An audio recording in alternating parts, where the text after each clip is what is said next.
as their bans are already done here in game number 2, as they ban away Gragas, Corki, and LeBlanc. Not willing to let Pobelter have that one. Caitlyn, Elise, and Zac banned away by Immortals. Yeah, and there has to be something here that they saw, because if you don't ban LeBlanc, then Immortals have to ban LeBlanc or Caitlyn, and then you get the other one.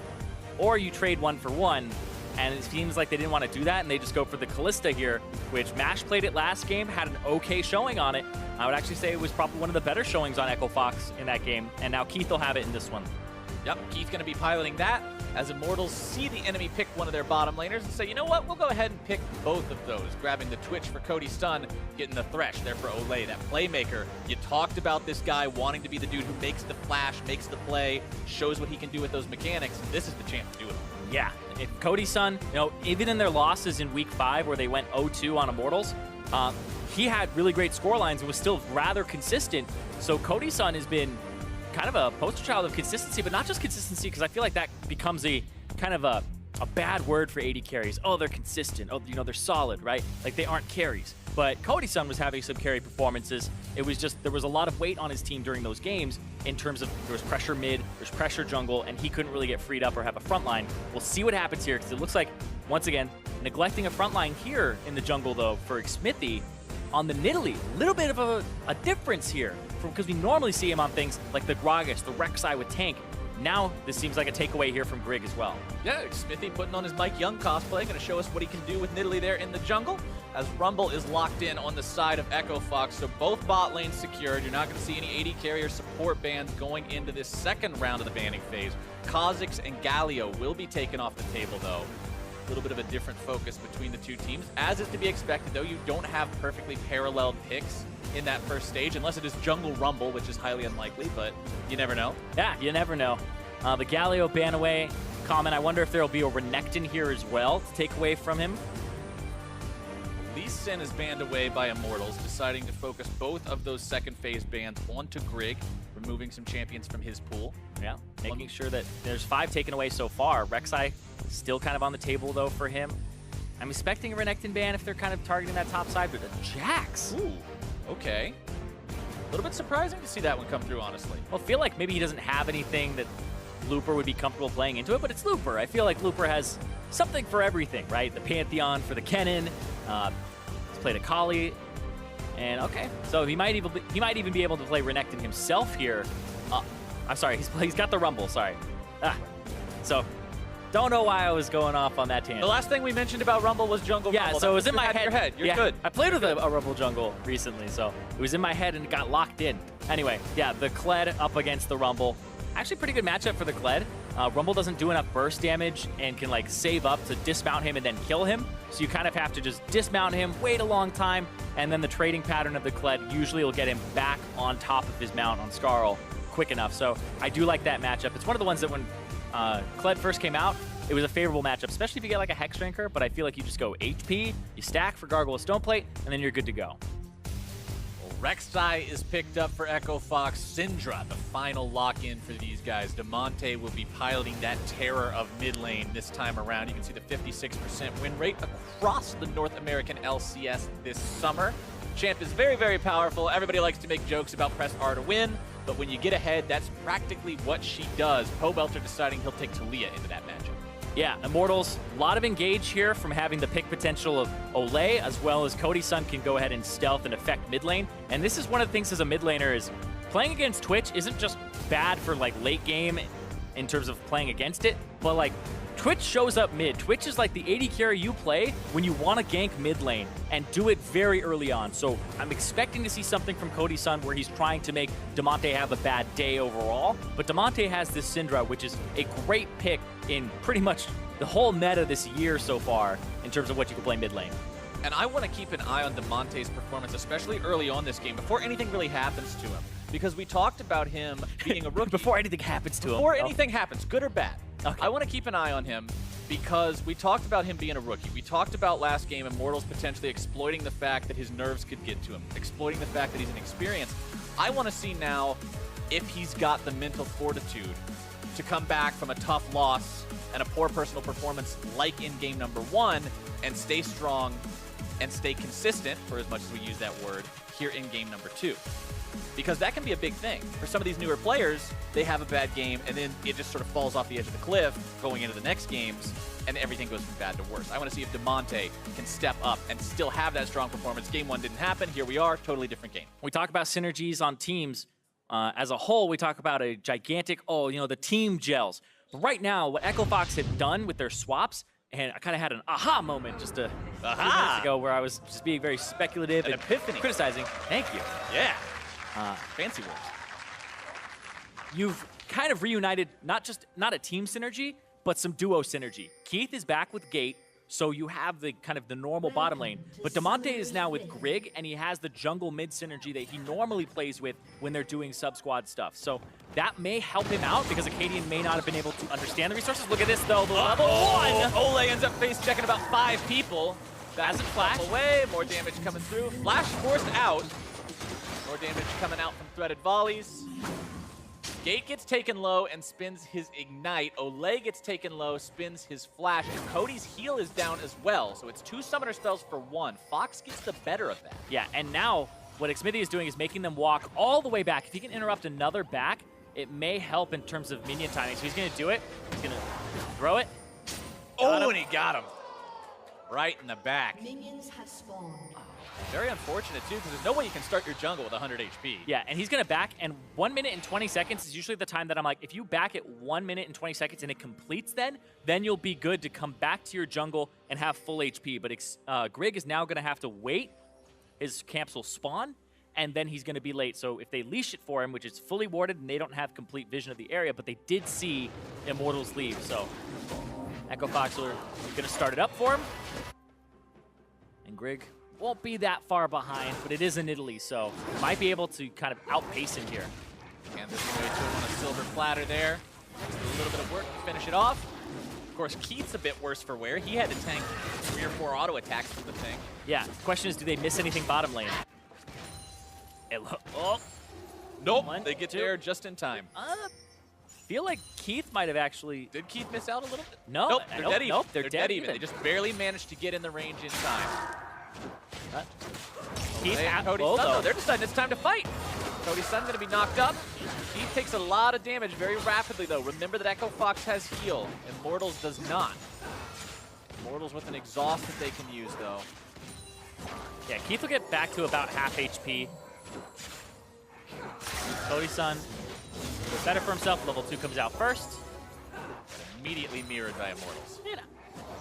So I love that about Rakan is the Q, Feathered Quill for the heal. I mean, not because it's like a strong ability or anything like that. I just like the fact that, or the Gleaming Quill. I like the fact that it's so great in terms of feel of a thematic, right? He's like a guy that wants to deliver things. He's like, oh, I got this for you. You run up in front of your AD carrier, you're like, oh, I hit him with the Q. And then you bring back the heal, you're like, I got this for you. Like, take my this. present. And I love when the character feels that way, because it just fits in so well. It's just like Yasuo, right? Yasuo is a wanderer, and he builds up his passive by running around. So you constantly have to move, and you feel like you can't stay in one place for too long. And I love those things. Super deep, man.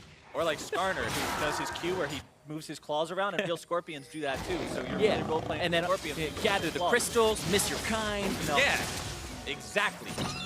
Flame gets dismounted in the top side, just barely going to lose out Skarl for that damage over time. He's trying to push this wave, so, don't know if he saw him there or not. Wasn't pinged out, though. But yeah. Nope, So, Big Smithy heads out. well, yeah, Flame in actually a very unsafe situation right now. But Pobelter, he'll report that Grig is on the bottom side of the map just by seeing the Scryer's Bloom fly past him. Scryer's Bloom's a very interesting plant, because you think about how it gives vision to the person using it, because obviously that's literally what the description of the plant is, but it also gives inferred information to the team that it's used against, because you know someone is there. Exactly, and during the early game, you know it's the jungler. Later on, it's like, is it the support? Is it the jungler? But yes, it can give away your information, can give away the location. It's just like picking up a Skarner crystal. Yeah. Somebody took that thing. Somebody's on top of that thing somehow. Speaking of somebody on top of something, Grig gonna go in for Olay. Wants to get on top of him if he can. Goes for the flash for the knockup. Olay going to be burnt down pretty rapidly here. Flash is available, but not going to be using it. Keith grabs first. His flash wasn't available. He used it level 1, remember? Oh, the Just icon barely. just barely didn't come up. That's right. I thought it looked like it was up, but it was Yeah, not. I had to do a double take on it as well because it's so close, but that is My bad. really good timing there from Grig to go for that so aggressively because he burned his flash, and then Gate didn't really layer the CC as well with his W, but because Olay didn't have the flash there, we'll see if he can strike back, but the question is, can he actually get anything out of that? Because there wasn't a laner flash used there. It was just the jungler. So Olay can't do something like a flash lay and know that like Gate doesn't have a flash. Yeah, this is just so well played. Yeah, how Greg pulled it off. He just went in and kaboom. It's very close. It's about, I would say, 10 seconds off from his flash being back up. It comes up as he's dead, and then they just make sure that they get him there with the Rend, and that kill, the first blood, goes over to Keith. Which is exactly who you want to put the money on. Get that on the 80 carry. Get him snowballing. Get him rolling. Especially Kalista with this Rakan, this combo that you talked about being powerful in the other regions. Yeah. So it's kind of like the Xayah and Rakan combo is a little bit like, oh, it's hard to get onto the Xayah. You know, she can just ulti away, and then it makes it so Rakan can go in from a decent amount of distance, but only if Xayah is kind of the middle point. But with Kalista, it's even further engage range forward without the Kalista having to put herself too much at risk. So you can reach the backline very quickly, and we'll see what happens here. Keith? Uh-oh. Far forward. He feels good about his chances here, though.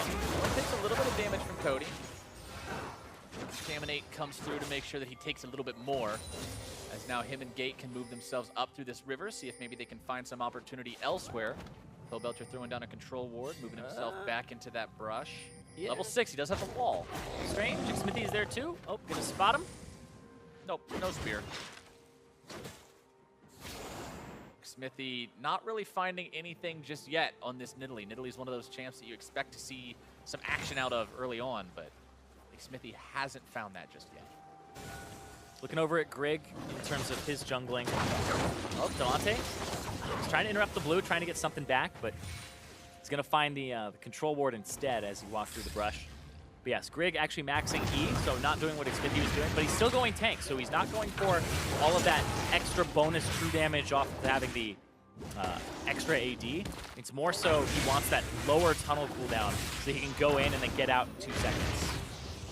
Pick up his red buff for himself. And what Demonte was doing, I really like seeing mid laners or junglers or anybody try to threaten the blue like that, because even if you don't steal it, sometimes you force the enemy jungler to smite it instead, so you keep it off the mid lane. See, that's what I do. Is I like it when the enemy mid laner tries to come for the blue, because then I can you get an excuse. I'm like, oh, smited the blue, you know. Be like, sorry, I thought he would steal it. I mean, would you rather have a 33% chance that they get it, or would you rather have a 100% chance that we get it and it's on me? I'm no mathematician, but I like the one that favors us a lot more.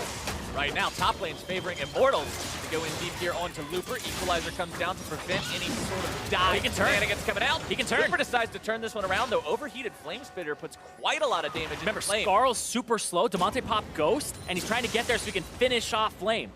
Demonte trying to get in range to make this stun. He doesn't even need the stun. Press R to win. Deleting that enemy top laner, Echo Fox 2-0. And the Syndra pick is definitely helping him out. I'm surprised that it made it to that second phase, but it looked like Immortals were putting more stress on banning out the jungler Grig instead of Demonte there. They left the Syndra up, it got picked by Demonte, and he's up in CS and also roaming pressure so far. Echo Fox's bottom lane doing plenty well for themselves too.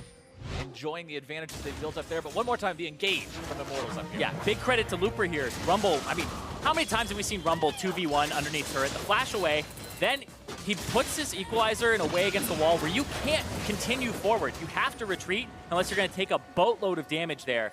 So that was really well placed by him. He was just right on top of Flame and was diagonal towards his turret. And then Demonte came up and got the credit there. I like how Demonte decided, even though he could have just gone flash R, he goes flash W first, just to bait the enemy flash away, and he's like, psych, you don't need it anyway, just press R. Yeah, interesting part there is, they may have been able to actually kill Smithy afterwards if in a perfect world. In a perfect world, I don't, right. I don't like talking about those situations too much, but it's just like if he hadn't used W, if he had just like repositioned, stunned because it landed and stuff. Right, there's all sorts of hypotheticals you can go into, but at the end of the day, he Looper does walk away with one more kill under his Looper saw it. Looper was like, let me just throw a spear at this guy, harpoon. Where's the follow-up? First Drake is Infernal this game too, by the way. So expect to see these teams potentially fighting for this very soon. There's a lot of games, Irene, where we see Infernal Drakes go earlier than 10 minutes. Yeah, and you could see the entire team of Echo Fox are trying to play around that. Keith, clearing out the minion wave and trying to shove, even though Gate isn't with him. So he's kind of 2v1ing and trying to get pressure.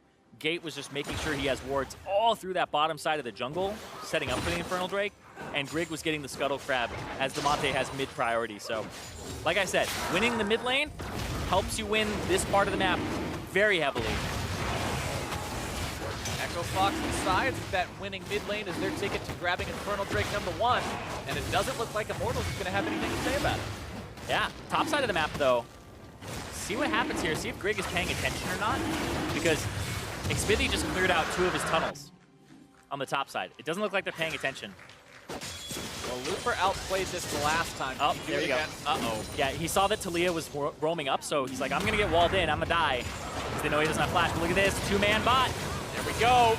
Looking to make that happen if they can. Cody's son taking the bow. Almost going to be taken down. The shield nearly saves him, but not today. Olay now going to try to kite these guys around and make the outplay underneath the turret. Grig walking away. Flay doesn't find him. Could have potentially found a kill with the help of the tower aggro there. Now they got to get the turret because Looper ended up dying on the top side, and they could potentially lose that after the wave gets shoved by Xmithy. So they had to pick this up. Olay's going to try to hang around and just provide any help that he can, but quickly realizes that it's not really something he can protect. He has to just get back. Yeah, and remember I talked about trades in the first game? First turret goes over to Echo Fox.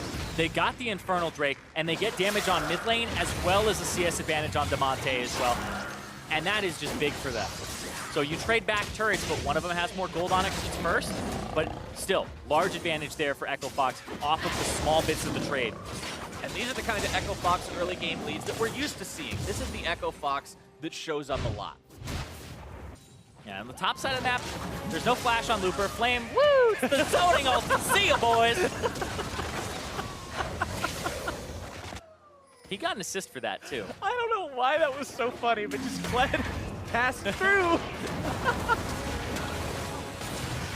And the bottom lane. Yeah, the exhaust almost made it so that Cody's son made it out alive, but ends up getting him with the spear there. Keith able to come up with another. So Keith 2-0 right now. Doing quite well in this game.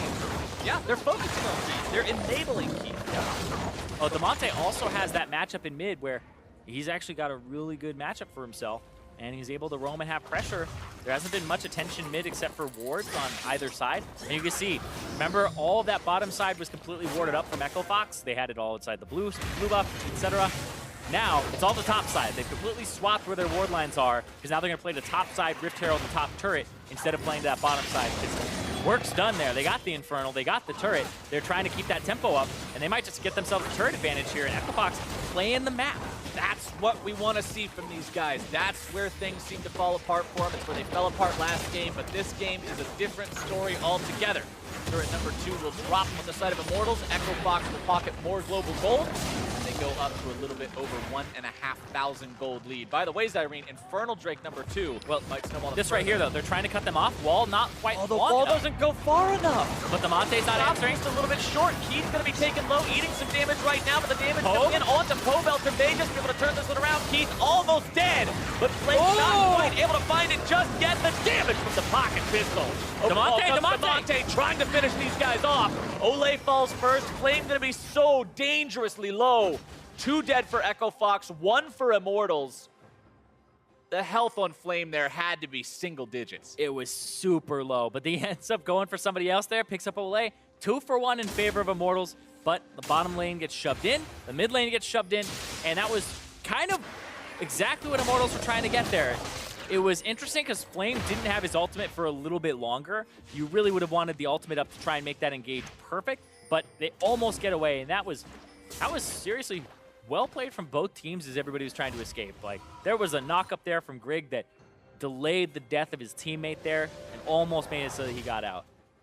Pobelter still with 100% kill participation Yeah. too, by the way. Well, not quite long enough to completely cut them off, and then this almost bites them as, nope. Gate gets thrown in, charms, knocks up, Pobelter almost drops there, and then Grig staying burrowed, and then knocks up right there on Flame, and then the pocket pistol for the finish off. And right there, whoa, so close to look at this. Whoa! Okay. Come back from the replay, and Pobelter's not even part of the picture anymore.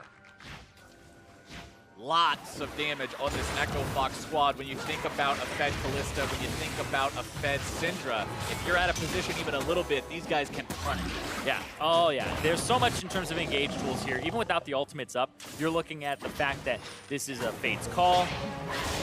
Oh, Looper, though, has to Flame, you know. All right. Flame doesn't quite make it there with the ulti, but he's still got the Wait for Damonte. He might turn here. Doesn't miss Spear. Damonte just trying to buy some time. Flash into play, and Looper is out of there. Flame grabs the kill. Yeah, Damonte was there, but they ended up just going for the Rift Herald, knowing that they had numbers disadvantage on the bottom side. They're going to use Rift Herald top. Pobelter's the one to defend. This is a big minion wave here as well. Echo Fox might have struck gold here with this rotation. Oh, wait. Very nice. It's going to go over? Can he go over? Ah! Oh, he does. Rift Herald ignores terrain. Today I learned. It dashes over it, but that's great from Pobelter. That's pretty much the only way they would have stopped that turret from going down. And that still gonna take wall. substantial damage. Yes, it'll take substantial damage. Try to rotate mid, pick up a decent amount of what's on the way in terms of vision. Look for that turret, but they lose their bottom turret, so Immortals now back to even in gold here. And actually up in turrets. They're the ones who have 3 under their belts. They've been able to kind of pressure Looper in the side lane multiple times here. This is a tale as old as time Ooh. for Echo Fox. I don't know if you can back now. Infernal Drake's coming up in 2 seconds. 2 seconds? Is Flame going to TP in because they want it that badly? Okay, so Flame backed as well. And now they just allowed back timers to come through for people to buy some key items. Flame will go top, and he'll just split push and then TP in if they need it. But it seems like Immortals are actually being a little hesitant on the pickup here. They've had a window where they could actually get it, but they didn't fully realize it there. So Damonte ended up getting a good back timer in a position where it could have been punished. Echo Fox decides to pull the trigger. Now, will Immortals go to collapse? The gold is very, very close, Cyrene. Either side could win a fight here, depending on how it plays out. Flame finds himself alone behind enemy lines. He's got to be so careful. Olay will save him with the lantern. And Immortals will buy themselves some time as Pobelter eats the ultimate from Damonte. Echo Fox still zoned away for now, but Immortals losing a lot of health on their solo laners. They can see the have backs. to be careful, too. Yeah, they can see the backs there in that bush. Flame already teleported, and that's what they collapsed on. So if Flame goes top here. Oh, the stun doesn't connect. Pobelter seeing the chance to turn this one around. Flash away from Damonte to keep himself alive, and that also baits the TP out from Looper. Yes, as soon as you missed that from Damonte, he was trying to go for something cheeky there on Pobelter. Pobelter just has so much movement speed at that point where he gets it from just being on the worked ground as well as the passive, so he'd be able to run you down. And now, did they start it up? No. All right, Infernal Drake started up. Nick Smithy trying to solo this one down on his own. Damage to it, honestly. I feel like Grig wants to go in to check. Grig's thinking about it. What can you see? Tremor Sense showing him a couple of things here. Echo Fox in position. Grig is tanking the Drake for now, though. Remember that Infernal Drake damage can add up over time if he gets to sit there and spit 5 or 6 auto attacks into your team. Yeah, they haven't managed their top wave either, so it's becoming an iffy situation for Echo Fox. It's been a good 30-plus seconds that they've been looking to recall on the backside of that bush. Immortals will not give this Drake up. They know their opponents took the first one. They want to get the second one to keep this a level. Oh, looking for the engage. Now the charm into the engage. Knock up. Cody Sun getting himself back. Spray and pray needs to be opened up soon. The equalizer comes down. Gate the first casualty. Flame dismounts as the stun comes in, preventing the combo from Damonte. And Immortals will find themselves 1 for nothing. Gate goes down so fast there. He didn't have Fate's Call for another 5 seconds. It was just barely. And then Looper's ultimate, not in the right spot there. Didn't really get to predict exactly where they're going, so Immortals pick up the Drake. A dance around Drake for a multiple minute time span ultimately results in an Immortals victory that now finds them 1,000 gold ahead of their opponents. The kills are all tied up. The Drakes are all tied up. It's 3-2 in turrets for Immortals. And this is exactly the same old song for Echo Fox, Dyrene. Mid-game comes around and things don't go their way. There's Twitch right there. They think they can get him. They do a lot of damage, flashes away, and then the re-engage, but that equalizer is just a little bit off in terms of if it's just up to the left, then it's a much better equalizer that prevents them from retreating into the bush. Right, you've got to put it in that corridor.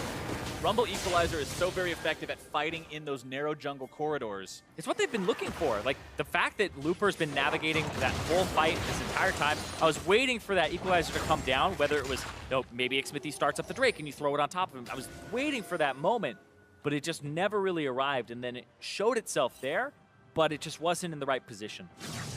Rod of Ages completed on Xmithy's Nidalee, going for a tankier approach to this champion. Sometimes you see more squishy items coming out, stuff like a Lich Bane, etc., but he wants to have a bigger health pool. I mean, the last thing that Xmithy did before the week break was play against Mike Young on Nidalee, where he stopped the Baron, 1v4'd, like, did work. So, looks like he's that's a pretty good champion. Hey, we've all played a game in our lives sometime before, Zyrene, where you lose to somebody going off completely ham on a champion, and very next game you say, you know what? I could do that. I'm going to play that champ. I had that moment today after a Graves with Duskblade just destroyed a game. There was a Heimerdinger in our game. He literally two-shot it and did it multiple times. I was like, I'll do that. And then after the game, I was like, I don't play Graves, though.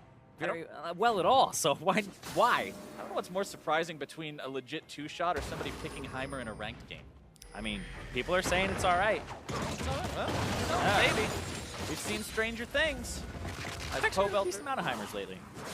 Clears away the waves mid, 215 CS to 216 CS. These two have just been going blow for blow on farm the entire time. Flash away. Looper has to use it to keep himself safe as the Weaver's Wall comes in. Pobelter always on the lookout for those opportunities to catch somebody out of position. Yeah, playing for summoner spells is kind of a thing that instead of playing for kills, you use it now, and then next time you do it again, and you'll try to get the kill as a result on the second time that you do it. It's just like using a Jarvan Cataclysm. They flash out of the first one, great. Successful gank, successful setup there. This top turret, though, unanswered here. Looking for Demonte to come up and clear this wave, but... And look at the way the game's changed. Ever since 15 minutes, ever since we first started to crest into the mid-game, it slowly but surely turned away from Fox and towards Immortals. It's the same old song. Immortals knows how to play the mid-game. They know how to play the late game. And Echo Fox's success always seems to end early. Yeah, and you can't just kind of get frustrated and say, let's just force this thing, because you're going to lose side lanes. Like right now, Twitch can flank. They're getting flanked on now. TP being used. Fate's Call comes out. Keith finding himself in the middle of everything. Stunned up, brought down. Xmithy responsible for the kill as Immortals looks to chase even further. Grig dashing himself right into the spear. Going to be taking even more damage with the bear trap on a rope. And a double kill for Immortals Jungle. That was a classic case of let's do something from Echo Fox. They ran down mid, they had wards placed behind them, and they got TP'd on, and they got collapsed on as well. That Twitch even had an avenue into that fight, and you can't let your opponents have that, whereas Immortals see it, they frustrate their opponents, and they pounce. And now the Baron is the call. 23 minutes into the game, Immortals decide to set this one up. Flame hanging out behind it, taking all the damage from those spikes. The equalizer comes through. Demonte over the wall, wants to find someone. Lot of damage out very quickly. They got two. They got two. Onto Olay. They're looking to turn this around, but Baron is secured. Cody Sun putting the bullets into his opponents. Manages to take out Flame. Olay dies as well. Now Looper of Echo Fox, but they lose Looper. Oh, hold on though, Gate on the other side here. Gate. Oop. Nice stun. Pobelter almost turning that one around. Yeah, nice stun there from Demonte. Played the backside of that fight quite well. And then Gate with the route that threw Pobelter off there, and then everybody kind of just separated, so allowed that pick to happen. But the Baron does go over to Immortals. They get two. That equalizer, you want it to time out before you really do more damage here so it doesn't get stolen. But then they wait for it. Oh, they get it just barely there from Smithy. But Looper looked like he was going to get in that pocket in the back left of the fight and really just toast everybody there, but doesn't really have that much damage behind him at this point in the game. Decent job done by Fox preventing that Baron from being an absolute disaster. But speaking of disasters, Twitch with Blade of the Ruined King and Runaan's Hurricane starting to arrive at that point where if he gets free firing time in a team fight, everybody's health bar is going to disappear all of a sudden. He doesn't have the crit yet. Yeah. So it's not a super big deal because he doesn't have an Infinity Edge. Yeah. But he does have some crit with the Runaan's Hurricane, and he does have the Blade of the Ruined King. Very concerning. They got to make sure they always keep track of where Cody is if Echo Fox wants to win a team fight. And it's so difficult to do as well. But you do have the Rek'Sai, which will help out in that case to kind of scout out wherever the Twitch is he's trying to flank. Sometimes it's too late, but we'll see what happens here. Immortals have that Baron buff on 2 members. And Drake is coming up now. And it's only a 2,700 gold difference right now. Still favoring Immortals, though, the team that was behind so much earlier. Well, let's talk about Damonte. 5-0-1 right now. High kill station. They're looking for a fight. Smithy going to be saved by Olay, who now decides to make the counterattack.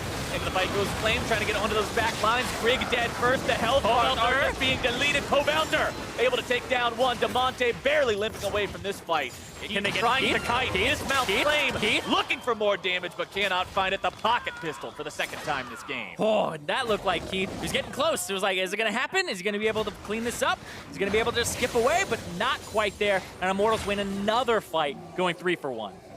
Now Echo Fox will lose their bottom lane tier 2. The Baron up. Remaining members of Immortals will make short work of that one. Damonte's still alive, but won't be around in time to do any sort of a reasonable answer. 5-0-2, but his whole team is still down way too much. And they're getting caught out in spots that don't work for their fight. And these team fights are just so interesting because there isn't really a frontliner on either team. You kind of have maybe Thresh, right? You kind of have the diver of the Kled who wants to go straight in. So you aren't having like tank lines fight each other at all or trying to get through a tank line. It's like everybody's just throwing their back lines towards each other's back line, but not with assassins. You're just like, why is this Kled got backline access? And then why is this Talia flanking? Right? Everybody's kind of all over the place here, and the scattered fight makes it so that Looper can't really get in. He's looking for something off on the left side, so this Weaver's Wall pays even more dividends because it's a later equalizer than you would want, and you may have been able to save Grig from going down there, whereas Gate had the initial Fate's Call, didn't hit Xmithy, but then the follow-up from there wasn't really perfect either. So Immortals have just been kind of getting away with these fights here, and I think Xmithy has been a big part of these too. Like, Xmithy and Pobelter, once again, we talked about how they look like they were a little bit outclassed against TSM and P1, but this is a different story. And Olay has been having some good saves as well.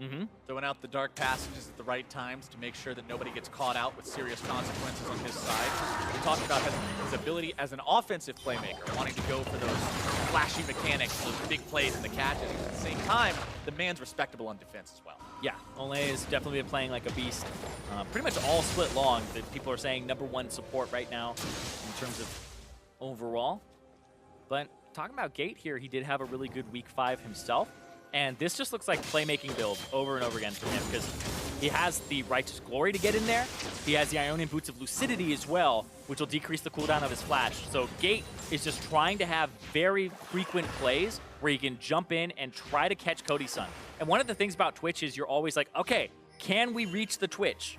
That's step 1 before you even get to do damage to him most of the time because his range is so long when he has the spray and pray on. But they've gotten to the point where, all right, step 1 is complete. Gate can get to him pretty much every single fight. But can you kill it? Do you have the backline damage at this point? And Damonte should at this point in the game with his 3 items. Immortals taking this one nice and slow. Don't want to overextend themselves. They know they're ahead, but they're not so far ahead they can afford to just ram their faces into some inhibitor turrets. Baron will be live in under 2 minutes, so it's never too early to start that setup, start controlling vision, and be ready to take that one, especially with your opponents having to answer the bottom lane. Yeah, Gate looking for that long-range pick. And with Righteous Glory, you can actually go so fast for that initiation. Gate has some serious surprise factor with just how quickly he'll be in the middle of the entire team. So a lot of the power budget of Rakan is the fact that, you know, his laning phase isn't that great, but he can go ahead and have incredibly long engages, long-range engages, and very flashy too.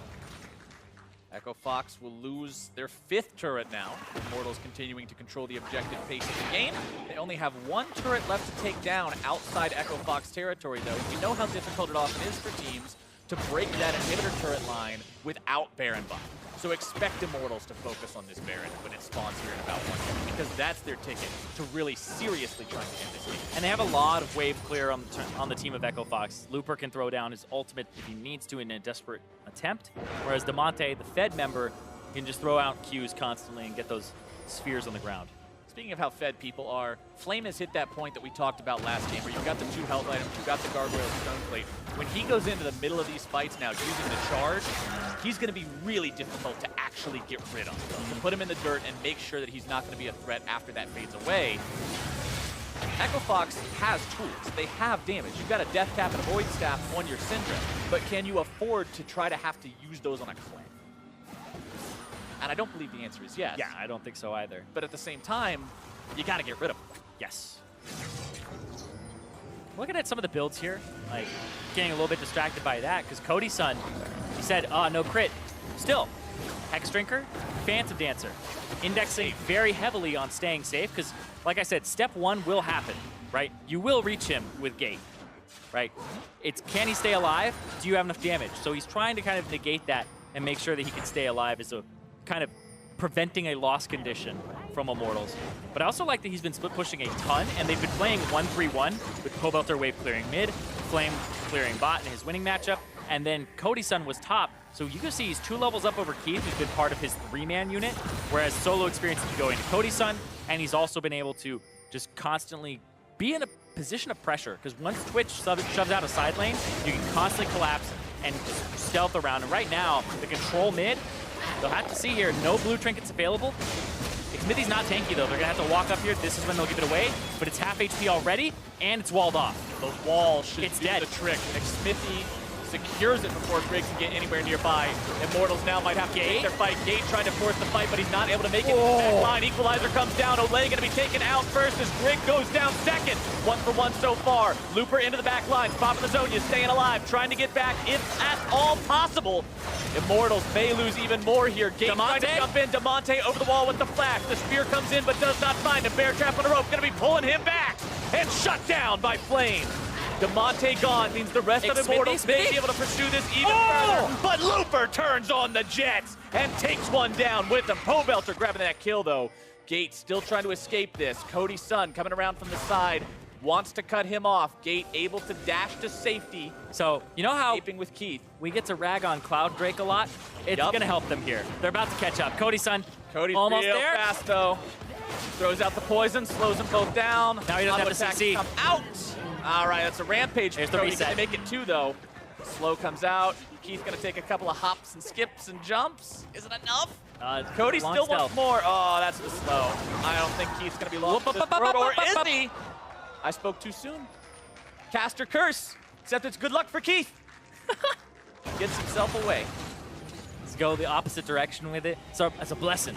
Yeah. It's the cast of SKT's going to win Worlds this year, Zyrene. Yes. Yes. Like, NA totally won't.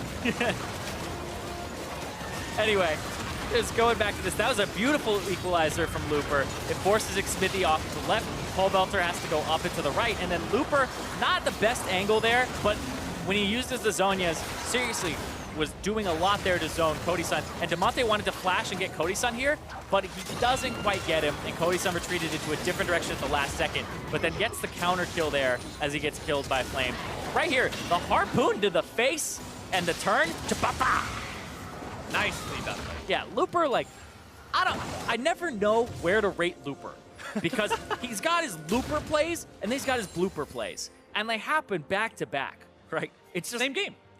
Literally the same game, sometimes the same team fight. Grig eats himself another spear. We got harpoons and spears and all sorts of sharp, nasty objects flying back and forth between these two teams. But the only objects concerning Immortals right now are these remaining turrets on the side of Echo Fox. Oh, man. And I talked about indexing on defense for Cody's son even further. So he has a QSS now. He has the Hex Drinker. He's not going to get any more powerful than a Maw of Malmortis, and then also having the QSS into the Mercurial Scimitar. So no more crit than just that 30% that he has. He's making answer sure. makes it 60. Oh, that's true. That's true. The 30 from the 2 items, making sure that he doesn't have a lot of AD behind this though. So that's kind of the concern until he gets later on in the build. But now he's at a point where you don't get any more components. You just full buy items. Right. So he's up 3 levels though. That's the really good news. But look at this. Looper gets caught out. He will have Sonya's Hourglass. Equalizer coming down will buy some time and keep him safe. Turret's still alive as well. Grig juggled backwards. The seismic jump almost sealing his fate. Meanwhile, topside, Flame taking down the first tier 3. The rest of Immortals will take down the second as Echo Fox has to fall back in retreat and try to defend 2 separate places at once.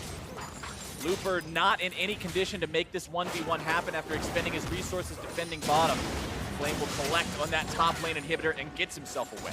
Yeah, really good matchup for him. Whoa! Juggled back and forth there. Keith, oh no! When he's the one to go down first, that's not a good sign for Echo Fox. Olay will be the sacrificial lamb. The trade as Damonte gets himself thrown back but finds a double kill onto Xfinity. Flame coming in for the shutdown. 3 dead on Echo Fox. The bear trap on a rope, not able to yank Grig out of the fountain. As Immortals still has their 80 carry, their mid laner, and their top lane, plus the 5,500 Baron power play. They're in a fantastic spot to put this game in an unrecoverable state if they can make it a 3 inhib game. Yeah, looking for that 3rd inhib here. They have enough time. Just push the minion wave up. And look for that. And yeah, Immortals, like this game, we talked about at the beginning. Echo Fox, first turret. Echo Fox, Infernal Drake. Advantages across the board. But just didn't mount to much after Looper. They may just find Looper here. He does get his equalizer back, but Sonya's is not enough to save him this time around. Keith won't be able to move in for revenge in time either. Pobelter had a very limited mana pool there, but it was still enough to do what he needed to get done. 36 minutes into the game, and Echo Fox has no inhibitor standing. Yeah, and Cody-san still does a lot of damage because of his levels. He's level 17, walks forward, gets charmed, gets knocked up, gets out of there, but he's already obliterated Keith with the help of Pobelter, and that was a 3v3 off on the side there. And then Xmithy walks up, and this is like, oh, glad he entered the fight, but he takes the ultimate so that Cody-san doesn't have to, and Cody-san gets to continue there. So Damonte still trying to pick up what he can. 8-2-3 on this Syndra, a much better performance than the one he had in the previous game, but the team is just kind of lagging behind in how they're picking up objectives across the map. And I would say they had some opportunities, but the second Infernal Drake is where this game really got away from Echo Fox. And now Immortals have a 13,000 gold lead. Keith gets himself hooked up, nearly going to be brought down. Flame with the flank, the damage comes through, and Keith is donezo. Death Sentence not going to be finding its second mark as Grig runs away. Full retreat now from Echo Fox. Without their 80 carry, they've got to find some way to make this 4v5 happen, or the game will end here. Flame on the front line, spears still flying out. Damonte out of mana, must retreat into the fountain to be able to participate in this fight.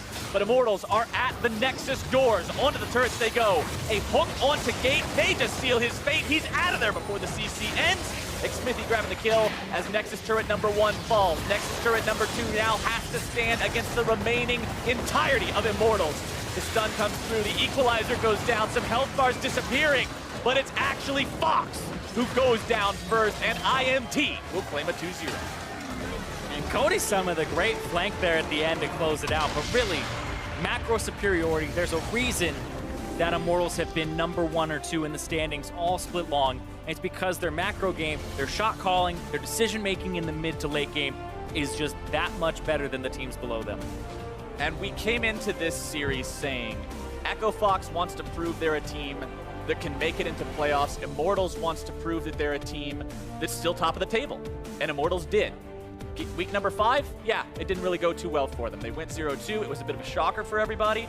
Now they're coming into week number 6. They have a very dominant performance against Echo Fox, take them down at a relatively swift 2-0. This is still a team that you've got to keep your eyes on. Exactly. Still a team you have to keep your eyes on, but I feel like the conversation definitely shifted, like we said at the start, where Immortals, it was talk of, man, they took down all these top teams. They're 7-1. Are they the best team in North America? And then they went 0-2 against Phoenix 1 with Mike Young and TSM, who went to Rift Rivals, won Rift Rivals for North America, and dropped only a single game. So the conversation has become much more clouded than just Immortals are number 1, because they aren't even that in the standings right now. Right. Who is the #1 team in North America? They're in that conversation, but it's not as definitive as it was 2 weeks ago. Right. They lost that #1 clinch that they used to have, but they are still there in terms of who's going to be the top teams in playoffs. Who are you going to see in, most likely in semifinals? Right? This is a team that looks like they are solidly a top team in North America. Are they the top team? We don't know. Are they a top team? Highly likely. Yeah, I would say, without a doubt, they definitely show macro prowess that is higher than other teams in the standings. And so they definitely have earned that second place spot for themselves currently, but there are a lot of teams that are trailing them right now. Echo Fox, on the other hand, though, it's kind of that confusion of it wasn't really broken, so they're trying to fix these things. I'm wondering what the explanation is for the changes that they've made here. Like, granted, Demonte had a much better game too, but they're still having some of those old issues. They had a great early game lead. It's just the game knowledge, the closing it out, and knowing how to progress a game to the finish is what's kind of eluding them. Because I loved their warding on the bottom side around blue buff when Infernal was up the first time. Great. Got bottom turret, got Infernal. That was great. They went to the top side of the map, warded that all up, got a turret advantage. Then the next Infernal Drake, they danced around too long. Their back timers were all over the place. One was early, one was way too late. Then they didn't have backs at all. Tried to fight it. The fight didn't go their way. They lost the Drake. There's just so much that cascaded, and then it just seemed like nothing much more happened after that for Echo Fox in terms of the team fights. It always happens when that clock ticks 15.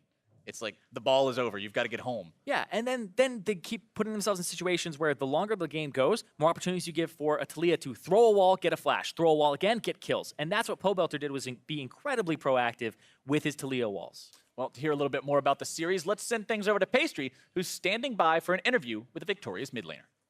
Thank you very much. I'm here with Pobelter from Immortals. Pobelter, congratulations, of course, on the series victory. But I have to ask you, Echo Fox, I think a tough opponent in many ways because it seems pretty hard to prepare for them and pretty hard to practice against them. Kind of what it's like preparing for a team with so many players that they're clearly willing to move in and out.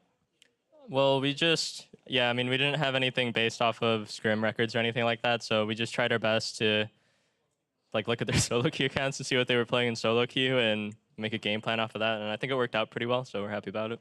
Well, of course, picking up a victory here to start this week, but your last week in week 5 was not so kind to you, unfortunately. The only O2 week from Immortals this split, I believe. So what did you guys do in the Rift Rivals week, kind of that break week to reset, and what was the preparation like to make sure you guys were fully ready for this week? We just practiced really hard. Like, we took a couple days off because we had the luxury to, because we didn't go to Rift Rivals. But besides that, we just realized a lot of our flaws from losing pretty much. And so we just picked at them and worked on it. Yeah, I mean, it's just kind of the same. It's like, even when you win, there's a lot of problems that are apparent a lot of the time. But when you lose, they're a lot more apparent because obviously you lost a game because of your flaws. So yeah, I mean, it was just the same old.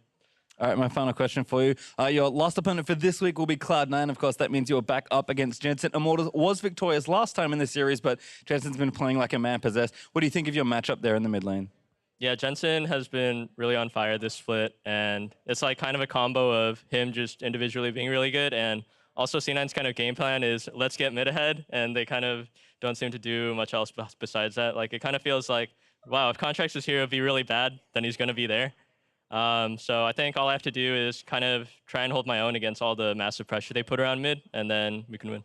Well, thank you very much for your time, and congratulations on the victory today, but we are going to throw it back to the analyst desk to wrap up the day. Thank you very much, Pastry, and great cast on the day to everyone. Let's get into this matchup as Immortals take a victory after what was kind of a tough week for them. We hear Pobelter talking about how, yeah, we were winning, so it's easy to identify the flaws. It seems like they have identified a few of those and were able to come out strong today. Yeah, and I mean, there's still a team that's right near the top of the standings. You expect them to win against a team like Echo Fox.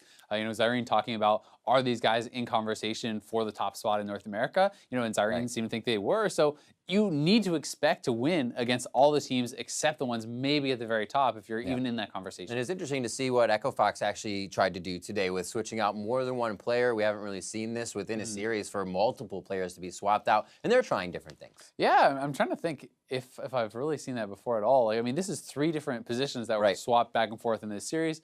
Obviously, did not work out as far as the series goes. When you look at the problems, I think they were very similar to what was happening in Game 1 as far as, yes, they can get kills, but can they actually, get control of the map? Can they actually play the vision game as well as their opponents? Can they control the objectives as well as their opponents? And the answers seem to be no.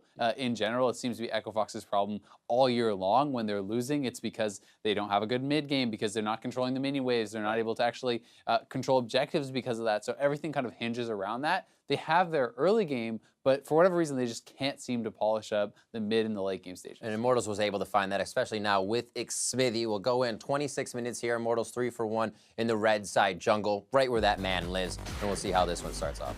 Yeah, and I mean, Immortals, I think, throughout the game had some very, very strong team fights. I think, utilizing the flanks from Kled, the Talia wall to cut people off. Cody's son was having a very good game for himself on the Twitch. They have like a lot of AoE team fight damage, and they're able to kind of chase people down and take them out in some of these team fights. So, they're able to win this fight. They're able to get a couple fights around there and secure those. And these are the kind of fights that turn into more. Right. And it's not just like, oh, you got to kill, great. It's, oh, you got to kill and you get full map control. Oh, you got to kill and you grab the Baron.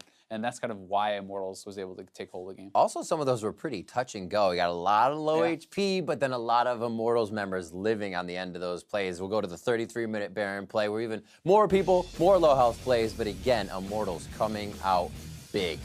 And we'll have that for you actually in just a moment. But that play coming in, sealing a deal for Immortals even more. The map play we saw continuously being stronger. The Kled coming in, they were able to play it. Here it is on your screen right now. Yeah, and a really nice Talia wall, actually setting up that Weaver's wall to zone out the Echo Fox team that's coming in. This gives them time to actually secure the Baron. And then instead of trying to run, they actually do turn for the fight. They have already secured the objective, and they do end up coming up in a 4-for-3. So it still goes their way, although they are losing some of those Baron buffs. So I think that it's pretty nice fighting from the Immortal squad, especially in the back half of the fight, kind of fighting it out. And even this, Damonte trying to go for the big play, but the amount of damage from a dismounted Kled here, like he kills Syndra so fast. So even though he does actually straight over a kill, Damonte is the most fed member on that team, and you have to get a lot out of the Syndra for his death to really be worthwhile. Gotta watch out for that pocket pistol. Maybe a little pocket sand there to throw you off. Either way, Pobelter picking up player of the game on that one, coming through very strong, weaving some sick walls, pushing the mid game forward, and really helping the team to come out strong on that one. His LeBlanc was crazy as well. You give the guy an assassin he's been playing for so many years, you're gonna get a good play out of it. Yeah, he's been playing very well, and I think his positioning and utilization of the Weaver's wall, I think, was very impressive throughout the game, helping them control objectives, helping them secure the Baron in that case. So definitely a good game from Pobelter. And with these switches we did see coming in from Echo Fox, we kind of touched on Damonte first game. The Cassiopeia didn't work out as well, but definitely showing a lot brighter of a game in game 2 on this. Yeah, I definitely agree. I mean, in game 1, we saw he could go even, at least as far as the farm got concerned. But he did fall behind LeBlanc. He got put in a bad situation, and he had a tough game after that. But, I mean, a very nice roam to the top side early on, gets him his first kill, flashing over the Nidalee Spear, taking it out there. He was able to play well in lane, play pretty well mechanically, and actually was a very big reason that his team was even still in the game on this very, very fed Syndra. So I think he can be happy at least with the individual performance as far as, like mechanical play and his laning phase and stuff is concerned. Where they really do need to still work is the macro play. Absolutely. I think the team as well can rely on him a little bit in saying this guy can still find confidence after having a pretty tough game, and that's always great to see in a player. So now let's pull up the standings to see how teams are stacking up. Chronologic Gaming maintained their hold of first place at 9-2, while Immortals tried to catch back up from second. While Echo Fox now end their day in 7th, just about Phoenix 1 in 8th, and FlyQuest in 9th. We'll be back again tomorrow for more LCS action. Coverage will kick off on NALCS 1 with a battle between the two best teams coming out of Rift Rivals. That's TSM and Phoenix 1, followed by Cloud9 taking to the arena, I should say, opposite of Team Envy. On NALCS 2, we have Chronologic Gaming. They'll load into battle versus Team Dignitas, and then Team Liquid hope to defeat FlyQuest later on in the day. Lots of action. The place to see it is right here. Yeah, definitely some exciting matches. I mean, P1 and TSM, I think everyone is pretty hyped for, because that was the two best performing teams at Rift Rivals from either region. Dignitas versus CLG, pretty interesting, because Dignitas has been having a rough go of it. We'll see if they can bounce back. Yeah, they have. Things are going to be tough. Like we said, we're in the back half here. We heard the guys talking about it. This isn't the time we have chance to work on things. This is the time when those things you were working on need to come into play. Now, for myself, the casters, and the entire live broadcast crew, thanks for watching. And remember, NA, greater than EU.